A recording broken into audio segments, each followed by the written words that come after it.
Authors Class.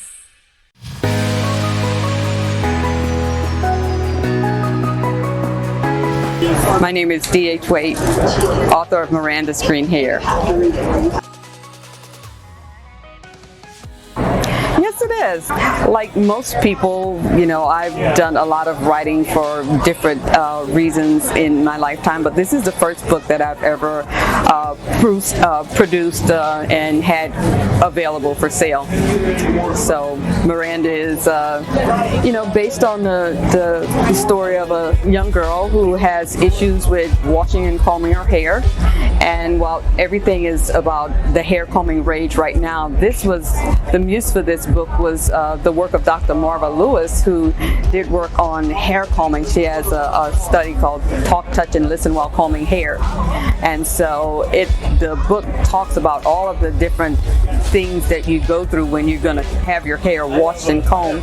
And it looks at it from the child's point of view, what a child might be feeling like when you're trying to do her hair. And so it has a lot of symbolism, and it has 72 pages of rhyme so that it's easy to read. And one of the things that's most important for our children is their ability to read and to love reading. And one of the things that I love with Miranda's Green Hair is all of Miranda's text. The font is different and the color is green, so that it gives you a cue, so that when you get to the words that Miranda's saying, you can change your voice to a child's voice, which makes it much more enjoyable for the child to listen and for you to read. I've always enjoyed writing. I've always enjoyed poetry, and I've written other books, but like most authors, they were just on the shelf and never, anything more to go into production. But a children's book is very special because once you've written the text, then you have to go through and have all of the illustrations done. And with children's book, the illustrations are very important, with the color and everything, so that they can move along with the story. So it was very detailed work to try and get the book actually published. So I'm really happy about that, and I'm hoping a lot of moms and whoever reads with the book with young children will enjoy that, especially the chance to change their voice and see how their children's eyes will light up when they see that mom has a different voice. Again, I've always written, but my friend Dr. Lewis did a lot of work with hair combing, and she looked at the attachment issues that go around the combing activity that you have to engage in every day.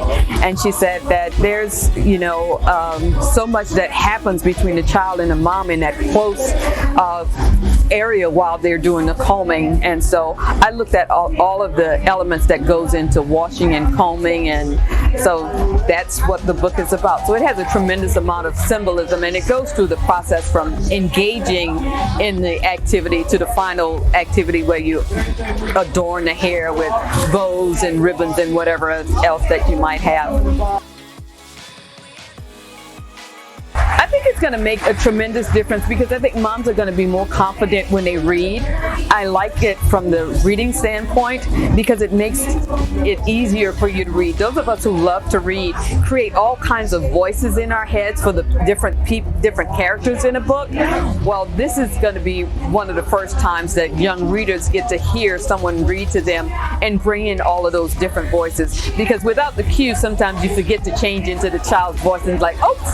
So this gives you a cue so that when it's your turn, you can change into the Miranda voice as opposed to the mom voice. So I think it's going to be important from that standpoint. As being a first author and this being something totally new, finding all of the different individuals who would contribute to the book so that we could get to this process. I'm only one part of this whole process as the writer, but I had to also try and find the editor, who's important to making sure that the book flows and that it is written in a manner that will be good for the young people who will be reading it. And then you have to locate your illustrators, and then you have to also look at your book designer so that the illustrations flows with the text. And then there's the whole marketing and sales that comes after you have the book. And so So it's a much bigger process than most people realize, finding all of the individuals who will assist you in this process. And at the back of the book, I thank most of them. But for me as a Christian woman, I had to pray a whole lot through this whole process because it was totally new to me. Writing for the public and just writing for myself, it's a whole different thing. It's much more threatening to write for the public to make sure that everything is exactly right. When you write just for yourself, then, if it's not exactly right, it's okay. That's the challenging part. If you ever get an opportunity to read to a young child, just sit. My advice to you would be to sit down with a young child and open the book and take your time and read with them and change into your Miranda's voice so that they can experience what it's like to have a book transport you into a whole different place.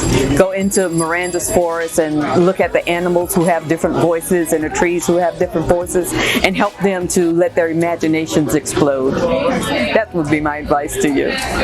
So I invite all of you readers and all of you parents who want to read to your children to buy Miranda, get a copy and sit with your young one, and please enjoy the story that has been created for young readers all over the world, because everyone has this in common. Everyone has hair, everyone has a story, but no one has green hair, so everybody gets a chance to enjoy and just do a wonderful job of engaging in their area as they read together. Thank you.